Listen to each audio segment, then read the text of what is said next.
Gwinnett County police are piecing together a shooting at a hotel that sent 2 people to the hospital. We're live with the latest developments. And changes are coming to a Metro Atlanta school after a fight leaves a special needs student with stab wounds. We'll break down the new policies aimed to keep students safe. And a new threat from the skies as criminals use drones to smuggle in contraband into prisons and jails. We have a live report from a maximum security prison. Good morning, everyone. Excuse me. Good morning. Good Thursday morning, right? Welcome to Good Day Atlanta at 8. I'm Buck Lanford. Hopefully you've got your coffee or tea in hand. Good morning. Not choking on it. Yes. Yeah. I'm Alex Whitler. Thank you guys so much for being here. Let's head on over to Fox 5 Storm Team meteorologist Joanne Feldman, who is tracking your weather. It's a little bit better out there today, Joanne, compared to yesterday. Yeah, you don't have to bundle up as much, but you need to be bracing for the rain that is starting to take over. Take a look here. There's a lot of scattered rain back to our west and a cold front even farther west. All of this sweeps in our direction over a little less than the next 24 hours. But let's zoom in a little bit closer because you're going to see temperatures that are in the 50s nearly area wide, with 53 in Atlanta, and showers now starting to cover more of west and northwest Georgia, even lifting in over Cobb and Cherokee counties, and some lighter rain into the North Georgia mountains. It'll take a little longer to bring rain farther east, but you'll get there. And I think by the afternoon, most of us are dealing with steady rainfall that'll be off and on through tonight. There's the warm up we get. It's not much of one. We'll go from 54 now to about 58 degrees later. But once the rain comes to an end late tonight and early tomorrow, we'll talk about the changes going into the weekend coming up in a few minutes. Natalie? Joanne, thank you. In West Atlanta on 285 southbound at Langford Parkway, we have a crash we're tracking. It's blocking a right lane, so they got it over from the left-hand side to the right, but it's still causing delays coming in from I-20. Highway 29 is a good alternate for you. On the West Expressway eastbound right past Thornton Road, this is our crash in the right lane, and your best bet's going to be taking Highway 78 to avoid just that slight congestion that we're seeing and the volume to your ride. Through Gwinnett on 85 southbound right at Lawrenceville Suwannee Road, we had a crash holding up still a left lane there, that far left lane. Delays coming in from 985, take Satellite Boulevard or Highway 13. Alex? Natalie, thank you. It's 8:03 now, and new this morning, police are investigating a shooting that sent 2 people to the hospital. This happened in Gwinnett County. It happened at a hotel on Venture Parkway near I-85 and Pleasant Hill Road. Good Day's Kim Luffler has been out there all morning. She joins us now with the very latest. Kim, good morning. Good morning. Well, crime scene investigators cleared the scene here around 7:20 this morning, but for the last few hours, they were focusing in on a room on the second floor of this Quality Inn. Now, Gwinnett County police officers responded to the Sonesta Select right next door to the Quality Inn to a call of a person shot. They say 2 individuals were found with non-life-threatening injuries. Medics rushed them to the hospital. We saw several detectives and police officers on scene here for hours collecting evidence and interviewing witnesses. Now, I did speak with an Uber driver who was making drop-offs here all throughout the morning and saw that police presence, he says, at 3 hotels along the road here. Take a listen to what he had to say about what he saw throughout the morning. When I arrived, we immediately, I and the riders immediately noticed a huge police presence at the Sonesta Select. That was at 12:38 this morning. And when I say huge, there was at least a dozen cop cars, all with their lights on.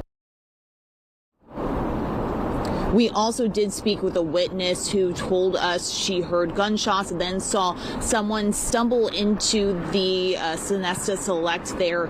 So far, police have not said what led up to the shooting. There also are no suspects in custody. They say this investigation is ongoing. Of course, as soon as we learn more and have more updates on this, we'll bring it right to you both on air and online. For now, live in Gwinnett County, Kim Luffler for Good Day Atlanta. All right, we'll check back in with you again soon. Kim, thank you.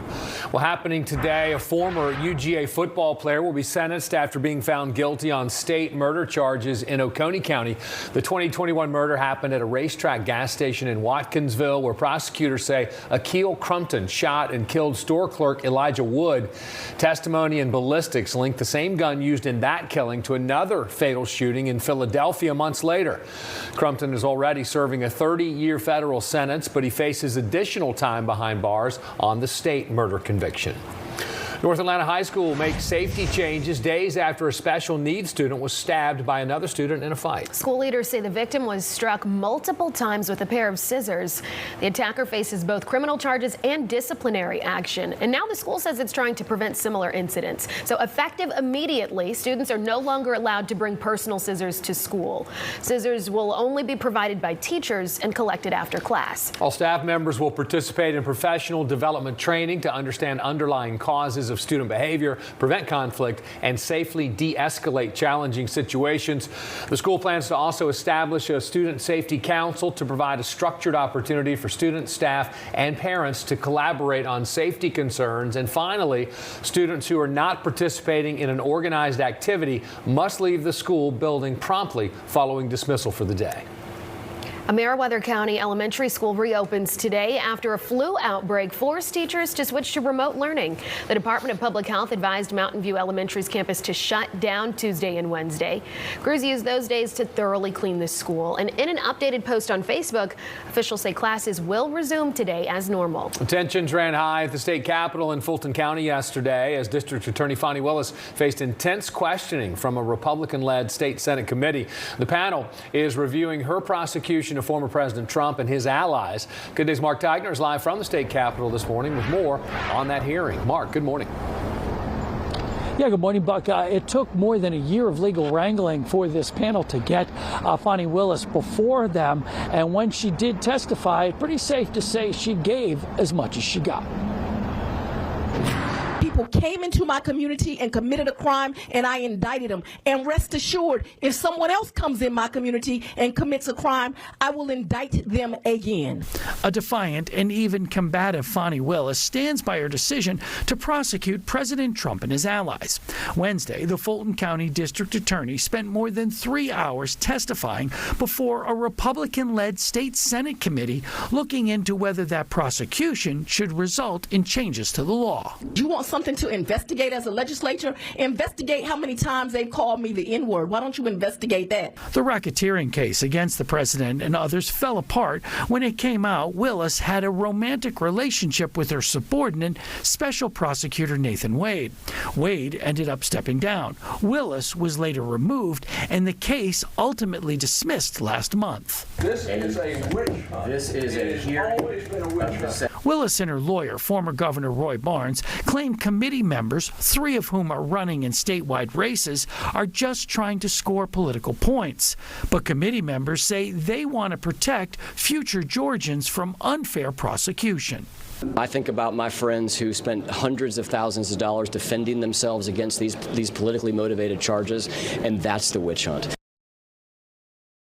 This committee can't actually take any steps against District Attorney Willis. Instead, it can make recommendations for future laws for the legislature to pass. Reporting live from the state capitol in downtown, I'm Mark Teichner for Good Day Atlanta.